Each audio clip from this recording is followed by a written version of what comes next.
नमस्कार। एक बड़े मुद्दे के साथ मैं हूं डॉक्टर प्रसून। मुद्दा है आरक्षण बनाम जाति का। देखा जा रहा है कि राजनीतिक दलों का मकसद पिछड़े दलित समाज के अंतिम पायदान पर खड़े आदमी को मुख्य धारा में लाना नहीं रह गया है, बल्कि इनका उद्देश्य उन दबंग पिछड़ी जातियों के लिए काम करना है जो वोट के लिहाज से चुनावी रुख को उनकी तरफ मोड़ सकती हैं। लेकिन अगर यही हाल रहा तो आरक्षण के नाम पर बांग्लादेश में हो रही हत्याओं से हम काफी कुछ सीख सकते हैं। तो सबसे पहले जानते हैं बांग्लादेश क्यों जल रहा है आरक्षण की आग में। बांग्लादेश की सरकारी नौकरियों में कुछ समूहों के लिए 2018 तक 56% आरक्षण का प्रावधान था। आरक्षण को लेकर बांग्लादेश में काफी आकर्षण बढ़ा हुआ है। आरक्षण वाले समूहों में विकलांग व्यक्तियों के लिए 1%, स्वदेशी समुदाय के लिए 5%, महिलाओं के लिए 10%, अविकसित जिलों के लोगों के लिए 10% और 1971 के बांग्लादेश मुक्ति संग्राम स्वतंत्रता सेनानियों के परिवार के लिए 30% आरक्षण शामिल है। इसमें योग्यता के आधार पर चयन के लिए केवल 44% सीटें बची। साल 2018 में छात्र समूहों द्वारा बड़े पैमाने पर विरोध प्रदर्शन हुए, जिसके कारण हसीना सरकार ने कोटा खत्म कर दिया। फिर जून 2024 में हाई कोर्ट और फिर बांग्लादेश के सुप्रीम कोर्ट ने सरकार के इस फैसले को पलट दिया और स्वतंत्रता सेनानियों के परिवारों के लिए आरक्षित 30% कोटे को अवैध ठहरा दिया। इसके बाद शेख हसीना की सरकार ने आरक्षण की व्यवस्था को फिर से लागू कर दिया। इससे बांग्लादेश के छात्र छात्राएं भड़क गईं और सड़कों पर उतर आए। उनका कहना है कि योग्यता के आधार पर चयन सिर्फ 44% सीटों पर होता है, जो कि सामान्य वर्ग के लिए बड़ी मुश्किलें पैदा कर रहे हैं। आरक्षण के नाम पर जो उपद्रव हुआ उसमें सैकड़ों लोग अब तक अपनी जान गंवा चुके हैं। लेकिन आरक्षण के जिन्न से सामाजिक समानता उस स्तर तक नहीं बढ़ी जितनी जाति नफरत बढ़ी है। देश में जिन वर्गों को आरक्षण दिया जाता है उनकी कुछ जातियां ही उसका फायदा उठा पा रही हैं, ऐसा देखा जा रहा है। निचले स्तर तक इसका फायदा नहीं पहुंच पाता। भारत जैसे देश की बात करें तो यहाँ किसी तरह का असंतोष देश के लिए मुश्किलें खड़ी कर सकता है। केंद्र में कुल आरक्षण 63.5% है। इसका बंटवारा कुछ इस तरह है: अनुसूचित जनजाति के लिए 7.5%, अनुसूचित जाति के लिए 15%, पिछड़ा वर्ग के लिए 27%, पिछड़ा वर्ग और दिव्यांगता के लिए 10%। कुछ राज्यों में केरल जैसे राज्य तो आरक्षण की सीमा 70% तक जाती है। ऐसे में भारत में 36.5% सीटें ही ऐसी हैं जिस पर योग्यता के आधार पर सामान्य वर्ग के विद्यार्थी मुकाबला कर सकते हैं। भारत में लगभग हर साल 10 लाख नए स्नातक निकलते हैं और विभिन्न प्रतियोगी परीक्षाओं की तैयारी करते हैं। इसमें कुछ को सफलता मिलती है और अधिकांश खाली हाथ रह जाते हैं। इस तरह साल दर साल बेरोजगारों की एक बड़ी फौज खड़ी होती जा रही है। बात ओबीसी, एससी, एसटी की करें तो इस दायरे में आने वाली कुछ विशेष जातियों का ही दबदबा दिखता है। जैसे ओबीसी वर्ग में अहिर, कोयर, कुर्मी आदि कुछ ऐसी जातियां हैं जो शिक्षा, नौकरी में आरक्षण का सीधा फायदा लेती हैं और बड़े स्तर पे कोटे की सीटें इन्हीं को जाती हैं। इसी तरीके से अनुसूचित जनजाति में मीणा जैसी कुछ जातियां हैं जिनका दबदबा बाकी जातियों को आरक्षण का लाभ लेने नहीं देता। भारत में लगभग 3000 जातियां हैं और 25,000 उपजातियां। ऐसे में किसी वर्ग का फायदा सिर्फ दो तीन जातियों तक सीमित रहना असंतोष को बढ़ावा देना ही है।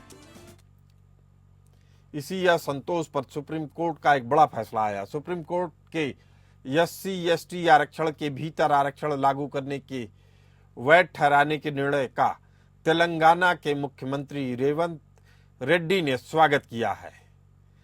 कांग्रेसी सरकार वाले इस राज्य ने ऐलान किया है कि सबसे पहले तेलंगाना में आरक्षण वाला सिस्टम लागू किया जाएगा। वहीं कांग्रेस पार्टी के नेता उदित राज इसके खिलाफ हैं। उदित राज ने सुप्रीम कोर्ट के फैसले पर आपत्ति जताते हुए कहा कि इसमें बदलाव की अनुमति केवल विधायिका को है। उन्होंने कहा कि उन्हें क्रीमी लेयर का निर्णय मंजूर नहीं है। गुरुवार 1 अगस्त 2024 को CJI chief justice of India DY Chandrachud की अध्यक्षता वाली 7 सदस्यीय संविधान बेंच ने बड़ा फैसला सुनाया। सुप्रीम कोर्ट ने कहा कि राज्य SC/ST को दिए जाने वाले आरक्षण के भीतर ऐसी जातियों को ज्यादा तरजीह दे सकते हैं जो आर्थिक और सामाजिक रूप से अधिक पिछड़ गई हैं।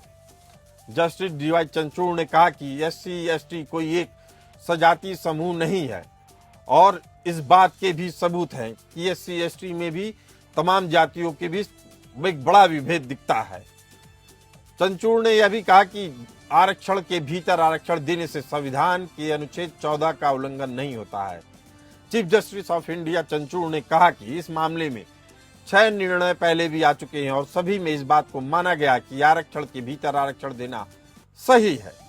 फैसले से साफ है आरक्षण का असली मकसद सभी दलितों, वंचितों, पिछड़ों को समाज की मुख्य धारा में लाना है, न कि किसी दबंग जातियों के राजनीतिकरण के लिए इसका उपयोग होना चाहिए।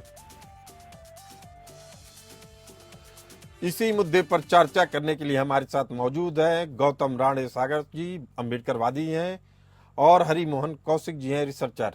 आप दोनों का बहुत बहुत स्वागत है।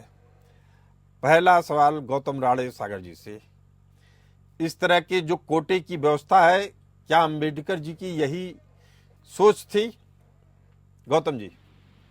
सबसे पहले तो प्रसून जी इस बात को समझने की जरूरत है, यह आदेश है सुप्रीम कोर्ट का, कोई जजमेंट नहीं।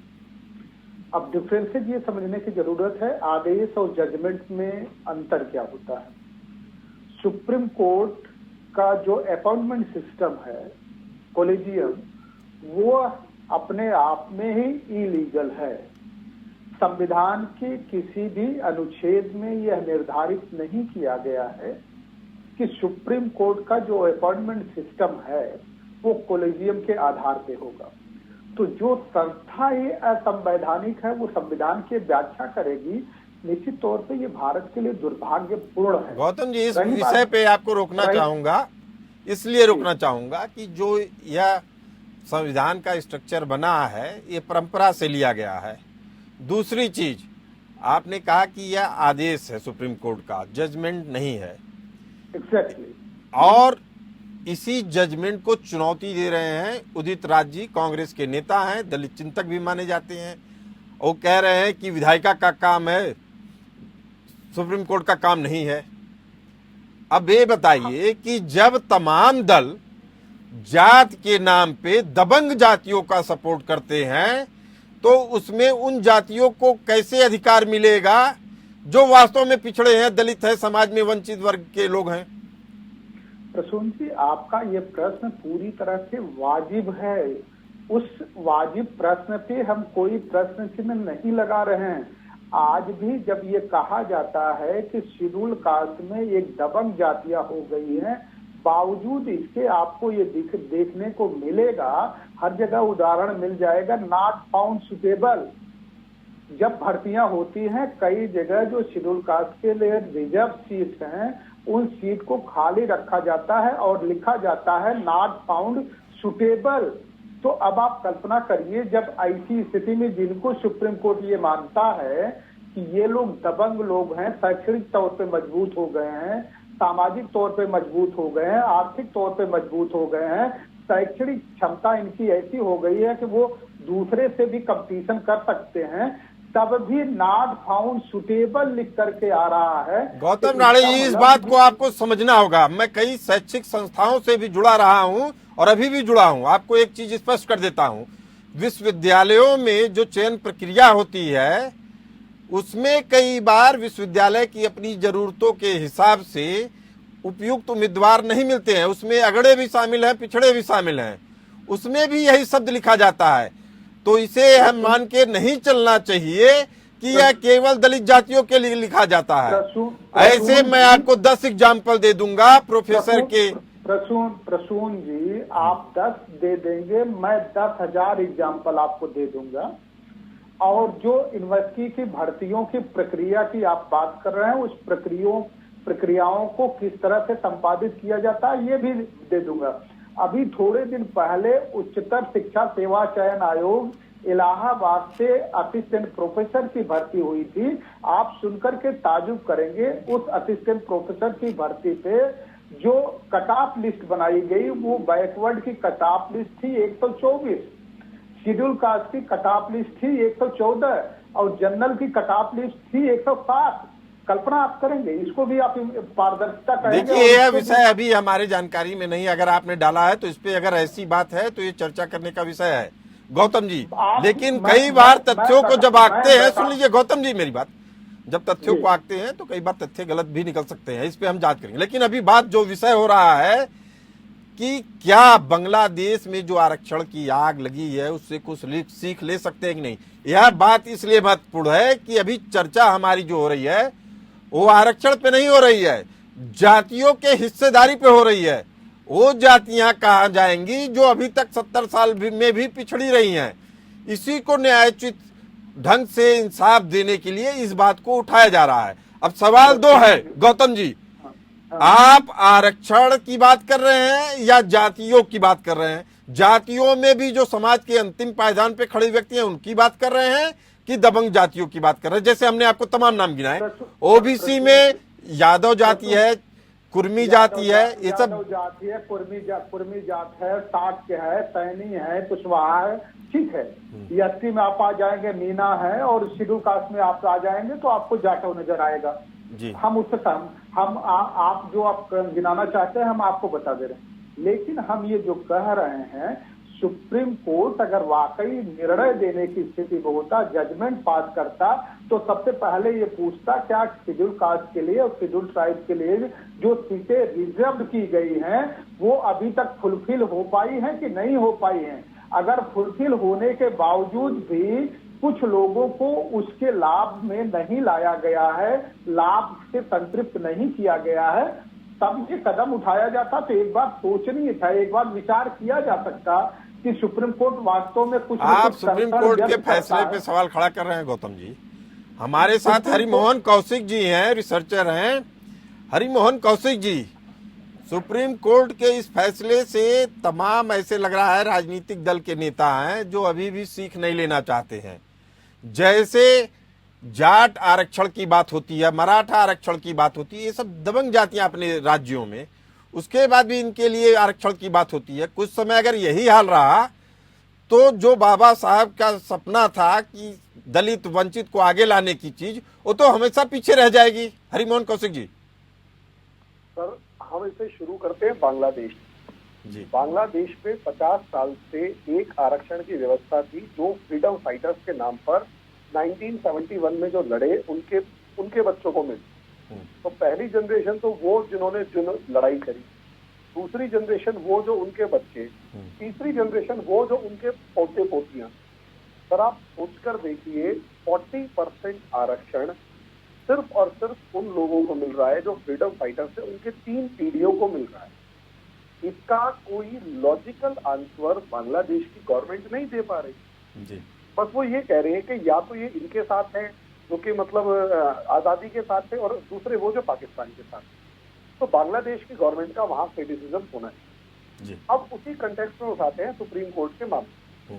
सर अभी सुप्रीम कोर्ट के मामले को अगर सुपरफिशियली देखेंगे तो वो कोटा इन कोटा की बात करते हैं कि अगर ये कह रहे हैं कि भाई अगर कोई, उन्होंने स्पष्ट शब्दों में कहा है, जस्टिस गवई जो थे उन्होंने कहा, शायद अगर मैं सही से याद कर पा रहा हूं तो, कि भाई सीधी सी बात ये है कि एक IAS IPS ऑफिसर है, सिविल सर्वेंट है, उसका बच्चा अगर वो SC/ST है तो उसका बच्चे में, और गांव में रहने वाला जो फार्मर है जो पंचायती स्कूल में पढ़ रहा है, जिसके बहुत सिंपल स्कूल में पढ़ रहा है, दोनों के बच्चे एक प्लेटफॉर्म पे कैसे हो सकते हैं? सिर्फ इतनी सी डिस्कशन है, और इसी में कोटा इन कोटा की बात की जा रही है, जिसमें ये कहा जा रहा है कि बड़े ग्रुप में भी छोटा ग्रुप डिस्क्रिमिनेटिव, छोटे ग्रुप को भी ऑपरेशन सप्रेशन फील करना पड़ सकता है। दूसरी चीज सर, इसमें है होमोजीनियस ग्रुप का, कि क्या ये SC/ST कम्युनिटी होमोजीनियस ग्रुप है। तो पहले वाले चिन्मैया केस जो था उसमें साफ कहा गया था कि भाई ये होमोजीनियस ग्रुप है। अब कहा गया है ये हेट्रोजीनियस ग्रुप होते हैं, जिसमें बड़ी और दबंग जातियां जो हैं वो लाभ ज्यादा ले जाती हैं, और जो छोटी जातियां हैं उनको उसकी ड्रॉप तक नहीं मिलती। अब प्रॉब्लम यहीं पर आ रही है सर, जो बात कर रहे हैं कि भाई सीटें खाली रह जाती, पहली बात सर, जो देखिए पोस्ट भी अलग अलग है, आपने प्रफुल्ल जी बिल्कुल ठीक कहा। एक पोस्ट ऐसी है जिसमें एलिजिबिलिटी बहुत हाई है, वहां पर वो पोस्ट खाली रह जाती है, तो जनरल कैटेगरी में बहुत सारी पोस्ट खाली रह जाती है। दूसरी चीज सर, बहुत मैक्सिमम जो जॉब्स निकलती हैं या एडमिशन होते हैं, उन्हें अगर हम उठाकर देखेंगे तो वो जॉब्स होती है जो C class, B class, B class, in fact IAS IPS की क्लास। क्या आपने कभी सुना है नॉट फाउंड एलिजिबल किसी UPSC के स्टूडेंट के लिए सिलेक्टेड फॉर्म में देखा गया हो? आंसर है नहीं। वहां बहुत सारा ऐसा स्टूडेंट है जो पहुंचता है। अब प्रॉब्लम ये है, अगर हम टीना डॉबी का एग्जाम्पल उठाकर देखते हैं, जो 3 पीढ़ियों से उनकी एक ही फैमिली को रिजर्वेशन का बेनिफिट मिल रहा है। जहां तक मुझे याद है, टीना डॉबी जी के दादाजी जो है वो भी कोई साइंटिफिक रिसर्च फेलो थे, A क्लास ऑफिसर से थे। मदर फादर दोनों A class officer. Tina dobby खुद सेलेक्ट होती हैं, और टीना डॉबी का जो PT में मार्क्स थे वो जनरल कैटेगरी से बहुत कम थे, लेकिन शायद SC कैटेगरी होने से की वजह से वो सेलेक्ट हो गई। उनकी छोटी बहन प्रिया डॉबी।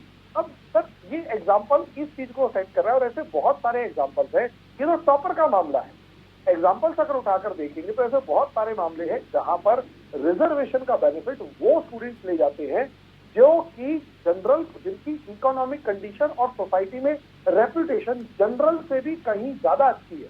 जी जी, आपको एक चीज और बता दूं हरिमोहन कौशिक जी कि यस, गौतम राणे जी लंबे समय तक सामाजिक आंदोलनों से जुड़े रहे हैं, राजनीतिक दलों से भी इनका जुड़ाव रहा है। गौतम जी, आखिर राजनीतिक दलों का मकसद यह क्यों नहीं हो रहा है कि वह सभी के लिए इंसान प्रस्थ आरक्षण की व्यवस्था करे? जो हरिमोहन कौशिक जी बोल रहे हैं उसमें क्या गलत आपको दिख रहा है? हरमोहन कौशिक जी निश्चित तौर पे बड़े ही ज्ञानवान व्यक्ति हैं और कुटिलता से अपनी बात रखने के माहिर है, महारत प्राप्त है। मैं उनको सलाम करता हूं उनकी कुटिलता के लिए। प्रश्न ये उठता है कि जो अभी इस तरह की बात की जा रही है, और तमाम हमने कहा कि 10,000 उदाहरण हम आपके सामने रख देंगे जिसमें बैकवर्ड की कट ऑफ लिस्ट जनरल की कट ऑफ लिस्ट से बहुत ऊपर है। अरे मैं कह रहा हूँ आप रख दीजिए, अगर सबूत के साथ रखेंगे तो मुझे बेहतर होगा। अरे इस बात को तो आपको सुनना पड़ेगा। वो बहुत ज्यादा अभी ये बता रहे थे, टीना डॉबी को उदाहरण दे रहे थे। टीना डॉबी ने टॉप किया है शेड्यूल कास्ट के रिजर्वेशन के आधार पे नहीं, टोटल PT के अंदर उनके जनरल कैटेगरी से मार्क्स कम थे। PT की कट ऑफ अप्रॉक्सीमेट 104 थी और उनकी कट ऑफ 95 के आसपास थी। अम्बेडकर जी, अरे गौतम राणे जी, आप अम्बेडकरवादी, मेरी बात सुन लीजिए। आप अम्बेडकरवादी हैं, आप इंसाफ की बात करते हैं। मैं कह रहा हूं आपके समाज में जो अंतिम पायदान पे खड़े व्यक्ति हैं उनका भी उत्थान कौन करेगा? क्या आरक्षण में भी परिवारवाद चलेगा? हमने प्रसून जी बहुत पहले ही आपको फर्स्ट अटैम्प्ट में ही हमने ये कहने की कोशिश की कि निश्चित तौर पर रिजर्वेशन का लाभ सभी को मिलना चाहिए, लेकिन जो भर्ती प्रक्रिया है वो पारदर्शी तो हो। यहाँ जो आप देख रहे हैं, जो साक्षात्कार हो रहे हैं, साक्षात्कार सबसे पहले तो हमने यही कहा कि सुप्रीम कोर्ट अगर वाकई कंसर्न था तो उसे ये देखना चाहिए था क्या शेड्यूल कास्ट के लिए जितनी सीटें रिजर्व हो गई सब उनके कोटे भर गए। दूसरा, सुप्रीम कोर्ट को इससे टिप्पणी करनी चाहिए थी कि ये हर भर्ती प्रक्रिया से साक्षात्कार बंद कर दिया जाना चाहिए। देखिए, मुझे लगता है कि आपको पूरा जजमेंट पढ़ना चाहिए गौतम जी। दूसरा, मैं आपसे ये पूछना चाहता हूँ, ऑलरेडी गौतम जी मेरी बात सुन लीजिए पूरी बात। जो राजनीतिक दल हैं सत्ता में मौजूद हैं, मेरी बात सुन लीजिए, चाहे RJD हो, चाहे समाजवादी हो, चाहे कांग्रेसी हो, आपका तो जुड़ाव रहा है इन दलों से। आपको क्या लगता है, ये वास्तव में सामाजिक न्याय की लड़ाई लड़ रहे हैं या जातियों के इंसाफ की लड़ाई लड़ रहे हैं? बस इतना बता दीजिए। नहीं, कौन सामाजिक न्याय की लड़ाई लड़ रहा है, कौन जातियों की लड़ाई लड़ रहा है? RJD के बारे में आपका क्या राय है? पार्टियों की जहां तक बात है, हमने बहुत पहले से खारिज कर दिया इन पार्टियों के अपने भी। कांग्रेस अभी जो है संविधान की बात कर रही थी, अब आप ही ने बता दिया कि रेवंत रेड्डी जो वहां तेलंगाना का चीफ मिनिस्टर है, वो कहता मैं इसको तो खटाखट लागू कर दूंगा। जब जो बात संविधान उसमें सुप्रीम कोर्ट के दायरे से बाहर ही है, वो पार्लियामेंट ही निर्णय ले सकता है, दूसरा निर्णय नहीं ले सकता। बावजूद सुप्रीम कोर्ट, हमने इसीलिए कहा ना। अरे भाई गौतम जी, मैं समझ नहीं पा रहा हूँ, आरक्षण के भी आरक्षण के अंदर आरक्षण की जो व्यवस्था लागू की गई है वो विधायिका के जरिए ही लागू की गई है। सुप्रीम कोर्ट ने उस फैसले पर बस मोहर लगाई है। आप प्रसून जी जाकर के आप उठा के देखिए, वहां आर्डर लिखा है, जजमेंट नहीं लिखा है। ये आर्डर है, जजमेंट नहीं है सुप्रीम कोर्ट का। जजमेंट कहेंगे तो मुझे लगता है स्वीकार करने में कोई तकलीफ। हरिमोहन कौशिक जी, आर्डर है, हरिमोहन कौशिक जी, आर्डर और जजमेंट में अंतर होता है। चलिए ठीक है। हरिमोहन कौशिक जी, ऑर्डर और जजमेंट में अंतर है, इसे आप मानते हैं? सर देखिए, मुद्दे को टेक्निकल फील्ड के अंदर ले जाके भटका रहे हैं। असली मामला ये है कि रिजर्वेशन में जो क्रीमी लेयर है, क्या उसको इम्प्लीमेंट करना चाहिए? क्या एक बार अगर रिजर्वेशन किसी को मिल गया है और वो ए क्लास ऑफिसर बन गया है, IIT IIM क्रैक कर गया है, या एक बड़ी पोस्ट पर पहुंच गया है, वहां पर भी उसे रिजर्वेशन मिलना चाहिए या नहीं मिलना चाहिए? आपको लगता है कि अब ये मामला आरक्षण से निकलकर जातियों के अपने अधिकारों के लिए लड़ाई हो गई है? सर यही चीज है एक्चुअली सर। हम सब उसके बहुत उस पूरे ऑर्डर के बहुत छोटे से जजमेंट, उस छोटे से पार्ट को पढ़ रहे हैं और 6(1) से जजमेंट ही आया है सर। चलो ऑर्डर का हो, जजमेंट का हो, उसमें उलझाओ मत, लेकिन मामला क्या है उसको डीप में एक बार जाके पढ़ तो लीजिए। उस मामले को अगर देखेंगे तो उसमें क्रीमी लेयर की बात की गई है, उसमें कहीं ना कहीं एक पर्टिकुलर सेक्शन को एक मतलब कोटा ही ना कोटा की बात की गई है। यहाँ तो कोई बात ही नहीं कर रहा उस चीज के ऊपर। सर सीधी सी बात ये है, यहाँ पर सिर्फ जलेबी की तरह सर घुमा रहे हैं और बात नहीं, लेकिन जनता के सामने एकदम साफ है कि इंसाफ किसको मिलना चाहिए। अगर आरक्षण की बात है तो क्या उसका फायदा दलितों को, वंचितों को, पिछड़ों को, समाज पे अंतिम पायदान पे खड़े व्यक्ति को हो रहा है या नहीं हो रहा है? अगर नहीं हो रहा है तो यह एक तरीके का उबाल आएगा भारत में, जैसा बांग्लादेश में आया। आपको बता दें कि राजनीतिक दलों को चाहिए कि वह मिल बैठकर इसका समाधान निकाले कि आरक्षण के अस्तित्व को चुनौती निकट भविष्य में मिले या न मिले, समाज पे निचले पायदान पे खड़े व्यक्ति का उत्थान हर हालत में होना चाहिए। इस चर्चा में फिलहाल इतना ही। आप सभी मेहमानों का बहुत बहुत धन्यवाद। आप लोग चलते रहिए APN न्यूज के साथ।